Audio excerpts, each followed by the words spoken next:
quick recipe. Rhubarb and strawberry pie under a minute. 1, 2, 3, go! Turn on the oven. When harvesting rhubarbs, always yank them.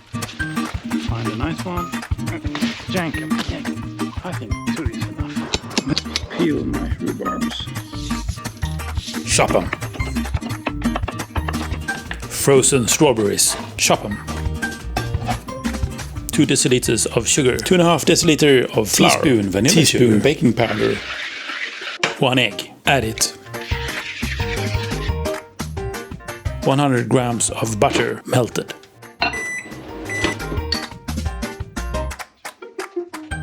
In the oven you go. 25 minutes later. Finished!